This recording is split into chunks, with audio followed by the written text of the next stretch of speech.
This is the story of my backpacking trip through South America.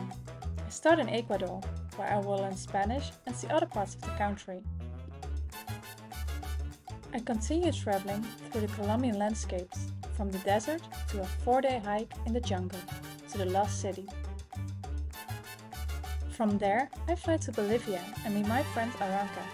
Together we travel to great heights and the freezing cold.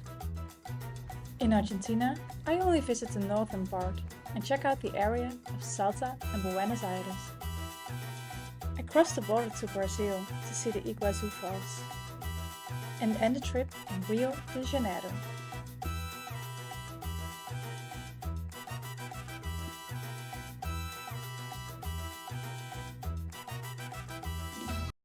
Colombia, the place where my real backpacking experience would start. I had 6 weeks to explore the country, and although it sounds long, it really felt like I needed to keep going and going. My trip starts in Bogota. Although I prefer to go by bus, I decided to fly from Ecuador to Colombia because of the safety issues around borders. From there, I had an idea of where I wanted to go, but I didn't book anything yet. So after my first few days in Bogota, I wanted to go to El Desierto de Tatacoa and then go up to Cali. After Cali, I plan to go to the coffee region and Medellin. From there, I will go up north to Cartagena and Santa Marta for the Lost City trip. For the last part, I plan to go to the east, to San Gil and Villa de Leyva, and then back to Bogota. Because from there I would fly to my next destination, Bolivia. That date was the only thing that was set, because my friend Aranca would join me for 3 weeks. The rest of my trip, I was free to go wherever I wanted to go. It all started in Bogota, where I would only stay for 1 full day. The morning I started with a walking tour through the area of La Candelaria. The guide explains that the beautiful graffiti artwork hasn't always been part of the city. In fact, it was illegal till 2013. But the policy changed after the uproar caused by the controversy surrounding Justin Bieber, who came under police escort to paint graffiti.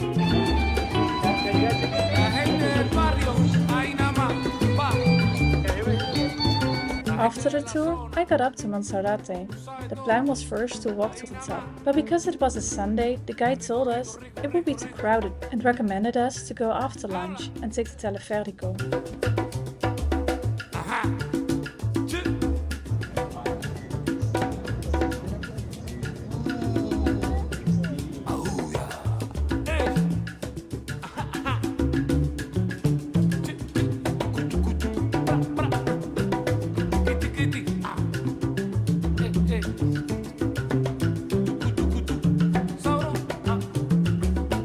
It was just a short stay in Bogota. After 1 full day, I get on the bus again to visit the Tatacoa Desert. It's a 6-hour bus ride to Neiva, and then another hour and a half to Villavieja, the town next to the desert. The bus driver gives me a great tip and drops me off in Aipa, where I can cross the river with a ferry while being on the back of a motorcycle, something the bus is not able to do. It saves me a 3-hour ride.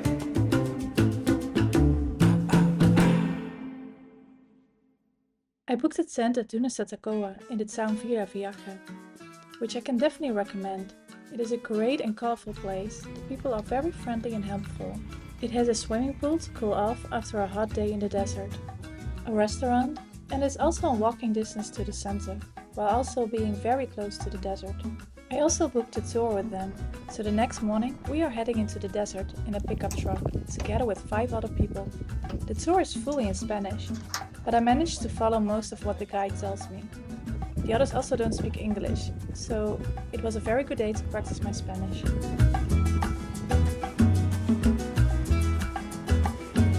The Red Desert is absolutely beautiful and very photogenic. It is such a treat, and many travelers doubt if it's worth the extra hours in the bus. Because you need to go there very intentionally. It is not on the road towards another great city.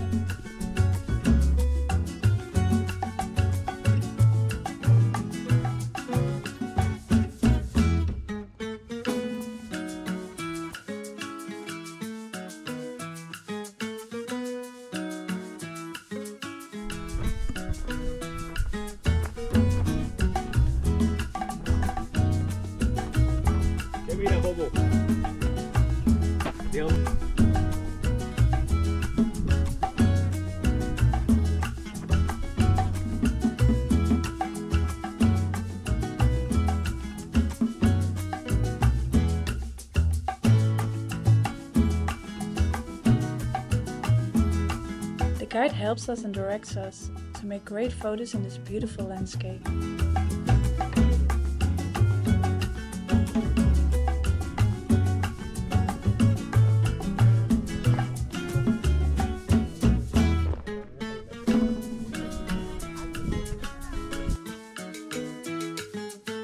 The guide shows us edible fruit in the desert, which tastes very sweet.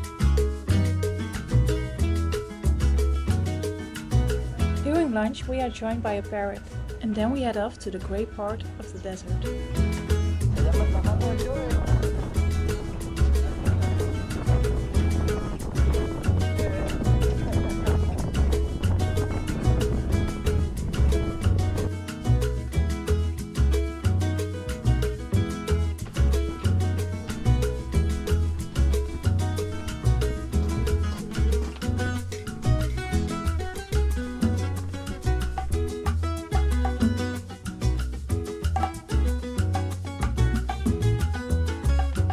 We were able to go swimming in the pool set up in the grey desert, which felt so nice during this hot day in the sun.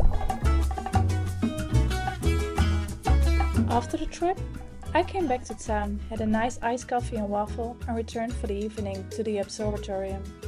Because it was almost full moon, there weren't many stars to see, but we were able to capture the moon through a telescope. The next day I took a night bus to Cali to improve my salsa skills. During the day, there's not much to do, so I planned some salsa classes with the hostel.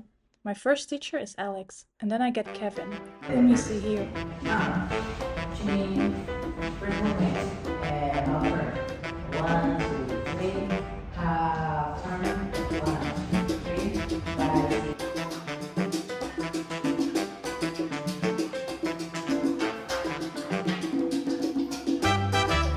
Now we are putting our classes to practice. We are heading to Capital of Salsa, where every Friday and Saturday there's a party with salsa music on the streets, where locals and travelers meet and dance.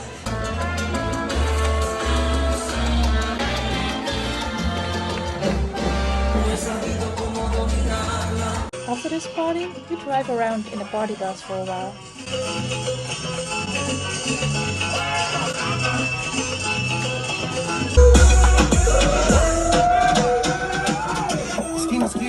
Y ahí nos vamos, el mundo grande.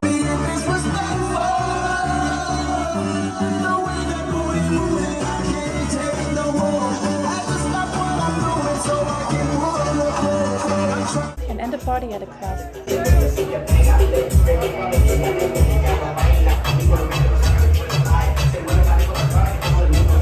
After this great party, it was clear I needed some extra classes with Kevin.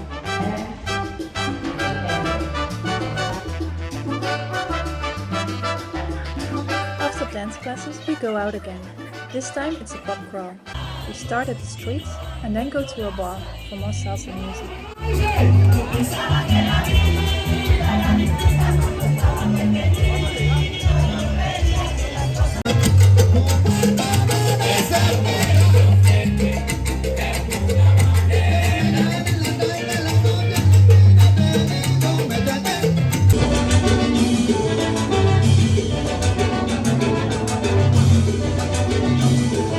For my last full day in Cali, I planned another dance lesson. Every time after classes, you think you got the hang of it, but when you see locals dancing, you realize there is a lot more to learn. So practice, practice, practice, and practice some more.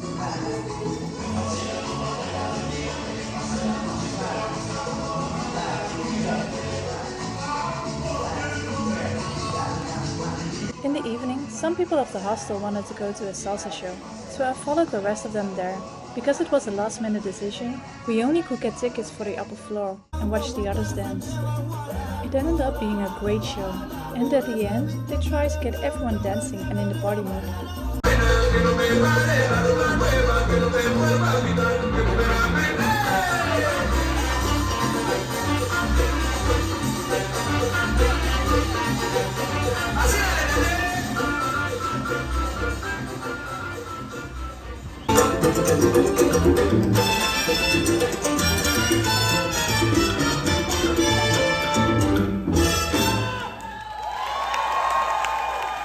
La vamos a pasar de arriba, nos están escuchando esta noche. the next episode, you see my day trip from Cali to San Cipriano with a ride on one of the boquitas. And then I'm heading to the beautiful coffee region.